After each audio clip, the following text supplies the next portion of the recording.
She's a former junior Olympic swimmer. She's a martial artist, so don't mess with her. She's got a holistic health coach. She's done everything. Ayurvedic practitioner, I've never heard of that. She can explain that. Lifelong athlete, and she's a mom. Wow, you are incredible. You're like, should we put Superwoman over here? Super busy, yeah. No, we're not done. No, that's not all. That's not all. Yeah, Jessica has taught and trained all over the world, educating medical professionals, children, veterans, pro athletes, and people recovering from injury or illness. She has volunteered her time teaching and speaking at local churches, schools, NORD facilities, the New Orleans Police Department, and the American Cancer Society, and that's a short list. So Jessica does know some of her greatest passions in sharing the science and practices of wellness and mindfulness with others. So we are so excited to welcome you to the stage. And also, Jessica is not just any ordinary speaker, so we're really hoping everyone at the bar or anyone standing, if you can take your seats right now before she starts speaking. Her story is absolutely inspirational, and if you could just settle down and listen to Jessica, she's got a lot to say. I know that was so exciting earlier, but we gotta calm it down and hear this story. Y'all, everybody be quiet. This is something you need to hear. I got up from my seat because you gotta give my girl some respect. She deserves it. Okay?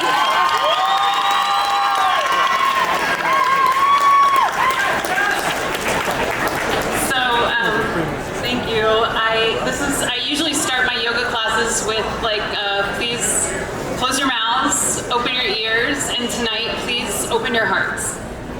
I want to talk to you. They told me, right, I have 8 minutes, right?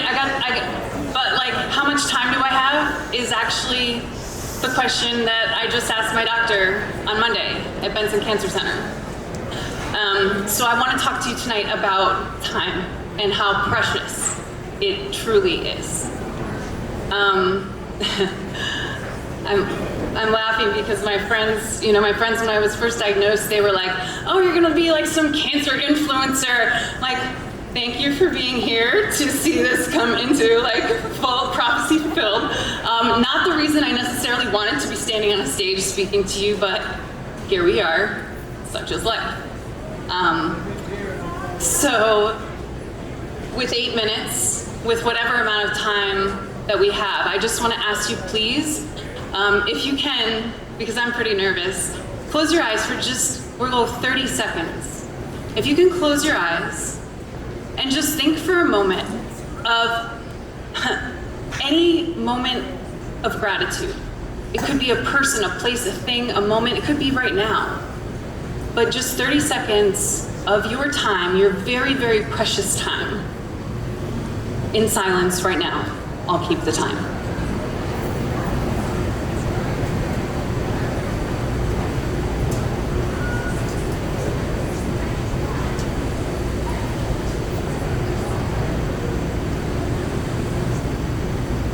Thank you so much. I'm sure that the people, places, or things that you were thinking of are grateful for you as well, because all of our time on this planet is limited. So, talking about time, 42 years ago I was born. 16 years ago I became a mom.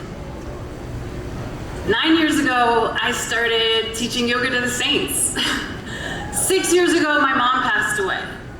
And then 5 years ago I was first diagnosed with cancer. 1 year ago my dad passed away from cancer.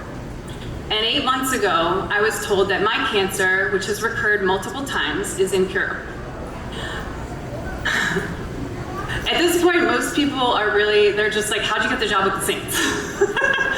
So I'll tell you, I sat in their lobby for a week straight. I spent a lot of time. And eventually, one of the coaches gave me a little bit of their time. And 6 months later, they called me back, and I went out onto the field. And the coach said, there are 93 guys on the indoor, you have 15 minutes to warm them up, good luck. and that was, to me, like, at that time, it was like, oh my gosh, what an incredible opportunity, and I was so grateful. 9 years later, here we are. But in that ensuing time, so in the 5 years since I was first diagnosed, shortly after my own mother passed away, I went to many clinics. I told them I was sure something was wrong. Assisted, treated me, cared for me in the room.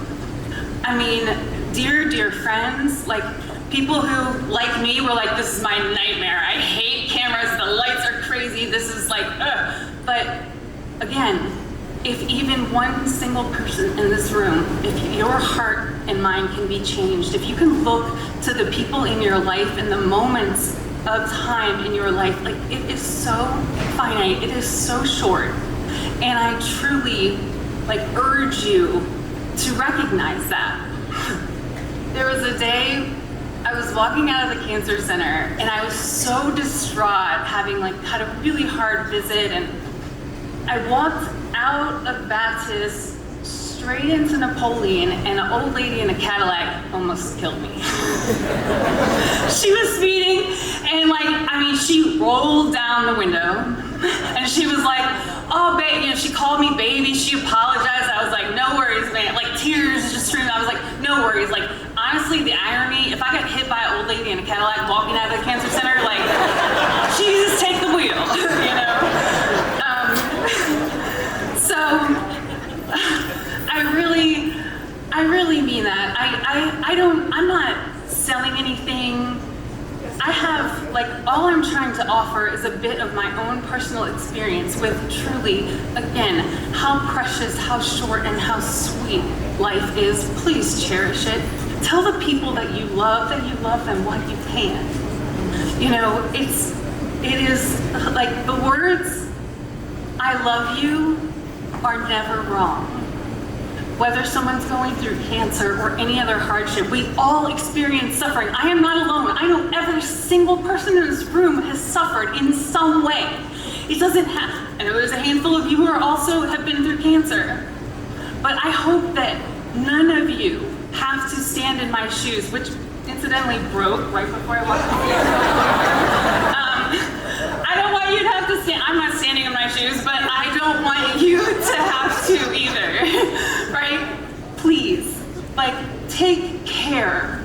Take your time. Your time is so precious. It is the most precious thing that you have in your life. Your time and your energy.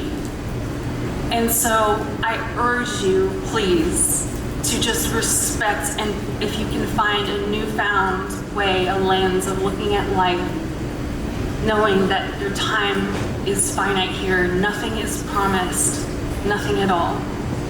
And so if I could end, this is the only thing I printed out,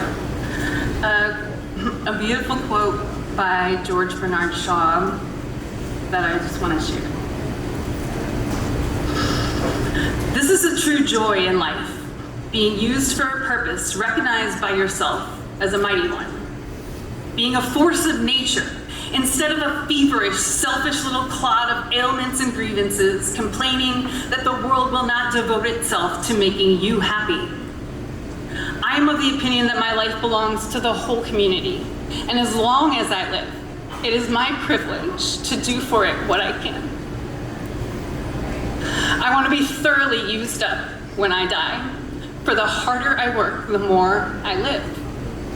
I rejoice in life for its own sake. Life is no brief candle to me. It is a sort of splendid torch, which I've got hold of for the moment, and I want to make it burn as brightly as possible before handing it on to future generations. Thank you so much for your time.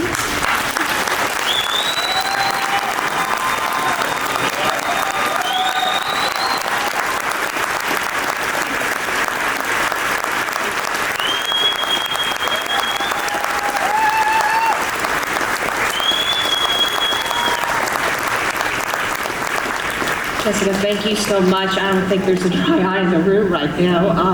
I think, oh my goodness, I feel like I'm going to cry. I know, hard to follow that. It's hard to follow that.